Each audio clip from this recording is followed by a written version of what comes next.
안녕하십니까. 이양훈 시기능센터의 이양훈입니다. 오늘은 아동들의 어떤 사시 증상과 또 이런 증상들이 나타날 수 있는 문제점에 대해서 알아보는 시간을 갖도록 하겠습니다.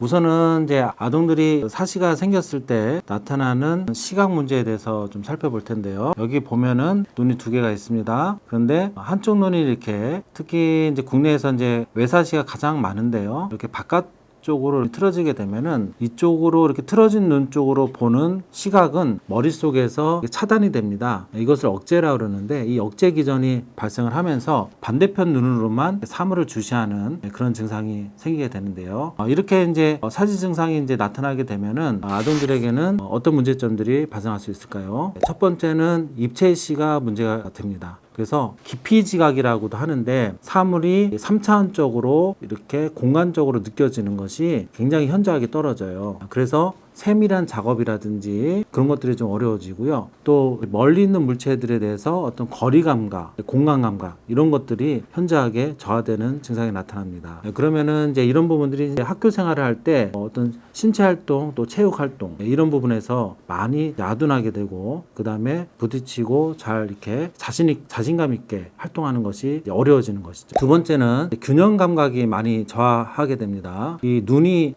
역할을 하는 것 중에 한 가지가 뭐냐면은 균형에 많은 역할을 하고 있습니다. 그래서 한쪽 눈으로 보게 되면은 어떤 신체의 중심선이 약하기 때문에 더 이렇게 어떤 좌우 앞뒤의 어떤 균형을 잡는 것이 떨어지게 됩니다. 균형 감각이 떨어지게 되면은 뭐 계단을 내려간다든지 또 빠르게 달린다든지 그렇죠? 뭐 버스 안에서 이렇게 균형을 잡는다든지 이런 부분들이 많이 저조하게 될 수가 있는 겁니다. 그 다음에 이제 또 이렇게 한쪽 눈으로만 이렇게 주시를 하게 되면은 주로 나타나는 게 이쪽 눈에 시력 발달이 잘 되질 않아요. 그래서 계속해서 이쪽 눈에 시력이 둔감하게 이렇게 발생하기 때문에 이것을 이제 약시라고 합니다. 그래서 약시가 생기게 되고요. 그래서 이것이 이제 오랫동안 방치하게 되면 나중에 시력이 회복이 되기 어려운 그런 상황까지 가게 되는 것이죠. 그럼 이제 약시가 되면은 또 두 눈으로 이렇게 보는 것이 더 어려워지게 됩니다. 그래서 사시는 그래서 어렸을 때 발생하게 되면은 그냥 방치해서는 안 되고 계속해서 잘 케어를 해줘야 되는 그런 시기능 문제라고 할 수가 있겠습니다. 그 다음에 이제 이런 이제 공간지각 또 신체여붕 이런 것들이 잘 안 되게 되면은 시지각에도 문제가 발생을 하게 되는데요.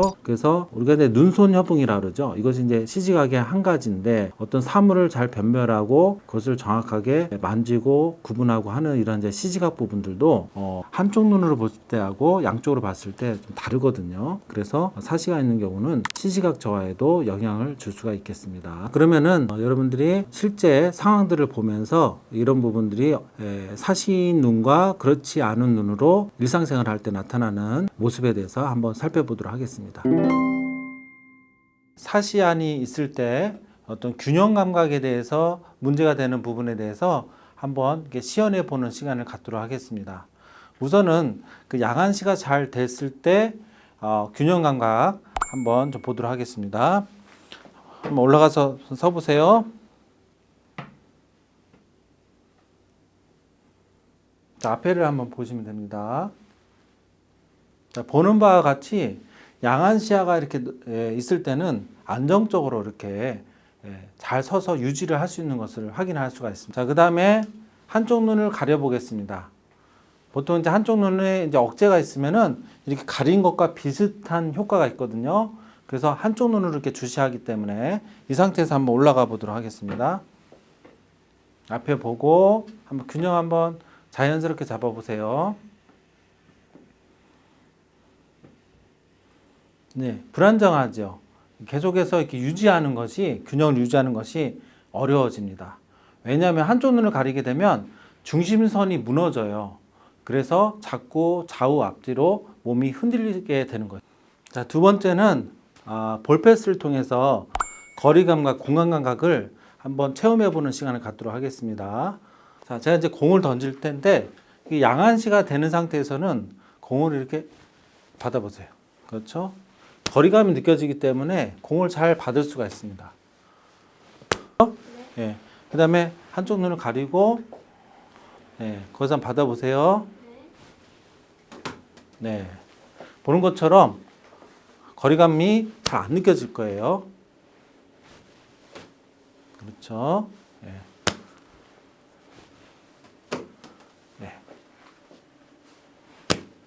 자, 이렇게 거리감이 좀 많이 떨어지는 것을 우리가 확인할 수가 있습니다. 자, 세 번째는 우리가 거리 감각의 또 하나의 활동으로 이 콩주머니 넣기를 한번 해보겠습니다. 양한시가 됐을 때, 자, 저 농구 골대에다가 콩주머니 한번 던져볼까요?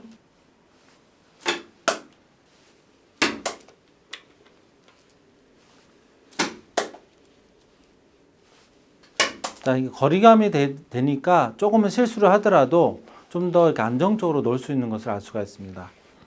자, 그 다음에 이제 한쪽 눈을 차폐한 상태에서 자, 거기서 한번 넣어보세요.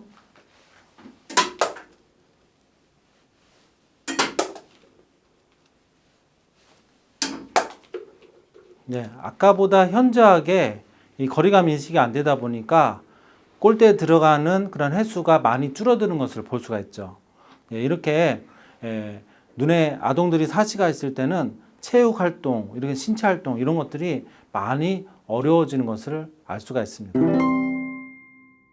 보신 것처럼 사시가 있을 때 훨씬 더 어떤 신체의 능력들이 저하되는 것을 알 수가 있습니다. 그래서 우리가 이제 수술을 해서 사시각을 줄여준다고 해서 이런 부분들이 다 원상 복귀가 되는 것이 아닙니다. 그래서 수술은 어떤 사시각을 줄여주는 데 도움이 되지만 지금 얘기했던 어떤 입체시의 발달이라든지 또 약시의 개선이라든지 그다음에 공간지각, 그다음 균형 감각, 시지각 발달 이런 부분들은 사시로 인해서 파생되는 그런 문제점이기 때문에 이런 부분들이 더 잘 훈련을 통해서 개선이 필요한 부분이 되겠습니다. 이상으로 이한의 시기능센터였습니다. 감사합니다.